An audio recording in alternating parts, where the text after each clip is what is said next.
It's actually kind of a weird time to be doing a podcast because we're after Halloween, but before the election right now. And we're in this weird nether zone. Maybe I'll just right now I'll say congratulations to each candidate, and then we can just edit it out and be the winner. So, But this is going to come out on Monday before anyone knows who the winner is. oh, that's a good point. But then won't it really be cool if we edit it and then it'll be like I predicted it? You can't do that because this podcast is coming out Monday. We'll release it a day later. And they'll be like, wow, how did he know? No, you would need to release it 2 days later at a minimum. Oh, I was Yeah, going to say, like, if you think we'll know by Wednesday morning who the president is. I really hope we do, because that would make it a lot. Name one election where we didn't. Yeah. No, seriously, don't name it. We'll get fired by YouTube. No. What, we can't talk about the 2000 election? Oh. The hanging Chads. You remember that? If you remember the hanging Chad, leave your comment below. Oh, yeah. That makes me feel old. Yeah, I do. I do really worry about what's going to happen. Because, I do a pretty good job on, the Twitters to get, all sides or both sides, whatever you want to say. And so everybody hates you? Well, no, I'm just getting the content. And I'm not responding. So, I see everything from total Trump landslide to total Harris landslide and everything in between. Is there anything in between? Well, yeah, there's some that Trump will win a little bit, or Harris will win by a little bit, or, someone will win the electoral but not the popular. So there's a spectrum in there. But the thing is, it's if I see these echo chambers, and just if you're in one of them, you just have no sense that there's even a possibility the other side could win. Yeah, I mean, first of all, I wonder how many of these, because I've seen some of these too, and I kind of wonder how many of the replies are real people. Yeah, I think that's a big problem. Bots of some kind. On all social media, not just X. And just how many of this is building an echo chamber? How many of these are actual people believing this, or how many of this is trying to gin up this idea of confidence? Or I have no idea. But also, I thought you were going to go into, when you were talking about, let's not talk about the election stuff, I thought you were going to talk about the New York Times and Washington Post coming out with these hit pieces a few days ago about conservative media and election denial. Do you know this? No. Yeah, so this is not to do with China specifically, but it does have to do with YouTube censorship stuff. So I think it's relevant to talk about, where some conservative media personalities started publicizing these texts or emails they were getting from New York Times reporters asking them to comment on a story. Oh, I think I saw Ben Shapiro say something about they were preparing to do a story, and they were like, so can you tell us what kind of videos you've made about the topic of election denial, and confirm that you're making money from YouTube, this kind of stuff. And so both the Washington Post and the New York Times published within a day of each other articles about the dangers of, essentially what it boils down to is having conservatives on YouTube. Because they were oh, well, these conservatives have pushed, conspiracy theories about the 2020 election. And, you mentioned Ben Shapiro. One of the things that they claimed that he did to push this conspiracy was literally talking to Donald Trump. Where Trump made the claim. Yeah. So the idea is that, and then they're oh, well, YouTube is profiting off of these conservative channels because these are YouTube partner program channels. So they're putting they're profiting off of misinformation. Yes. That's the issue. So that's the idea. It is essentially the same playbook that they used during the adpocalypse. That was 2017 or something. And then also the second wave of that, when we were getting demonetized all the time for our Hong Kong coverage, right? Because it was oh, well, this is a violent news event. The first wave was there was some terrorist groups that were posting recruitment videos on YouTube, and then that was reported in the Wall Street Journal or something, and then that was the first wave, 2017. Mm-hmm. And then YouTube started doing it for less and less severe violations, right? And they started doing it through And then I think with automation. COVID, that was really between 2019, 2020, 2021, like especially when COVID happened. Right. But we were demonetized so badly in Hong Kong, and we were in Hong Kong covering the protests. Yeah, YouTube had already put in those like things for advertisers where they could be like, oh, I don't want my ads on controversial news, current events topics, which is basically like all current events topics. So it was a bad time. Yeah. Mm-hmm.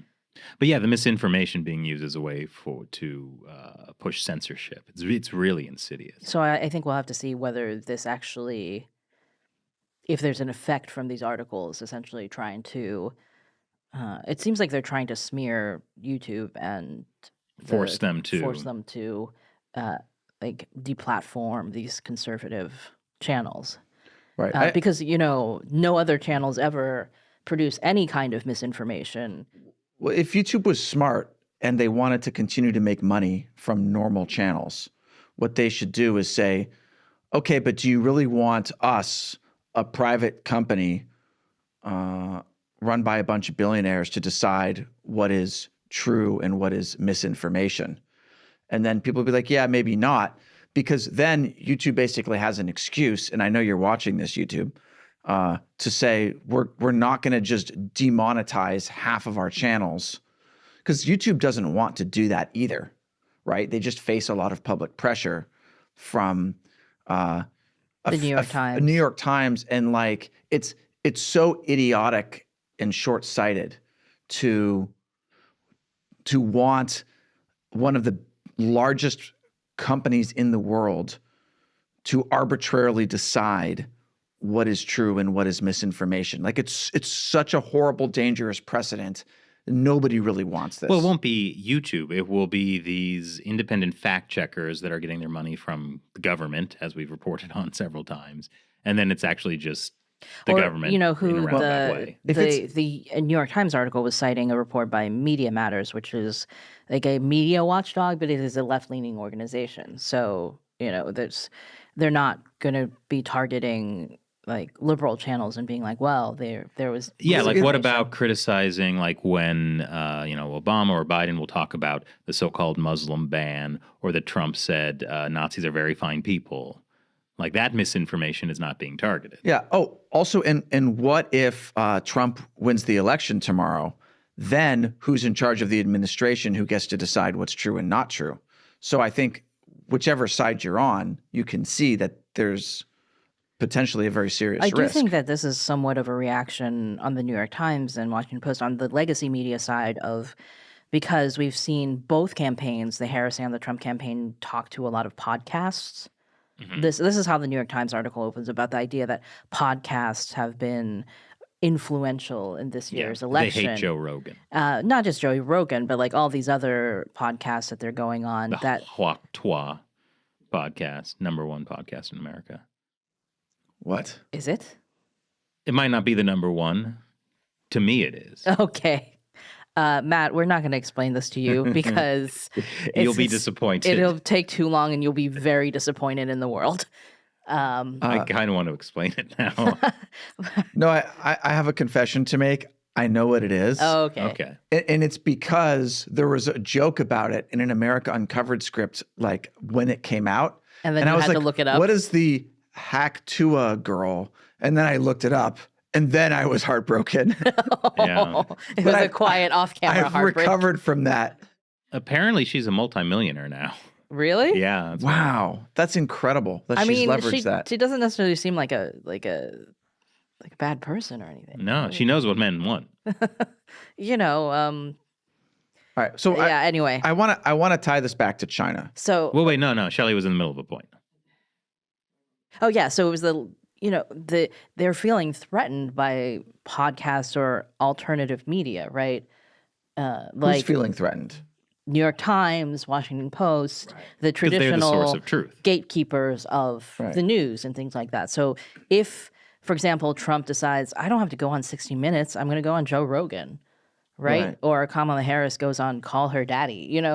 It's just like this stuff is like, it is, their power is waning. And we've already seen record levels of mistrust in the media. It's right? fallen below Congress at this point. So this is, I think, also a negative reaction. And look at what's happening with the Washington Post, refusing to endorse a candidate, and then this whole backlash against it in all these different ways. So, and then just like a lot of these, I think also what happened with President Biden, where that recent thing with the whether or not he called Trump supporters garbage, and then the whole like apostrophe issue. Do you know about this? Like the whole no. like the White House altered the transcript Oh, I know that. to be about the apostrophe, and then there were Politico, CNN, like there were media organizations coming out basically to say, "Oh no, yeah, it was an apostrophe." Like they were kind of defending the White House's line. Altered, yeah. Yeah. So then you kind of, but then you can watch the video of what Biden said, and then you can be like, I don't think that was a possess. Yeah. I don't think there was an apostrophe there. And whether or not you think he was referring to Trump supporters or the comedian supporters or whatever, but like the line that the White House was pushing was so nonsensical. And then you had all of these media coming out to defend it. That kind of thing just further erodes people's Bold-faced trust lies, in the yeah. media. So then you have legacy media who feel like they're less and less relevant. They feel threatened by podcasts, alternative media, so many of which are on YouTube and Spotify and things like that. And they're like, okay, well, this is dangerous.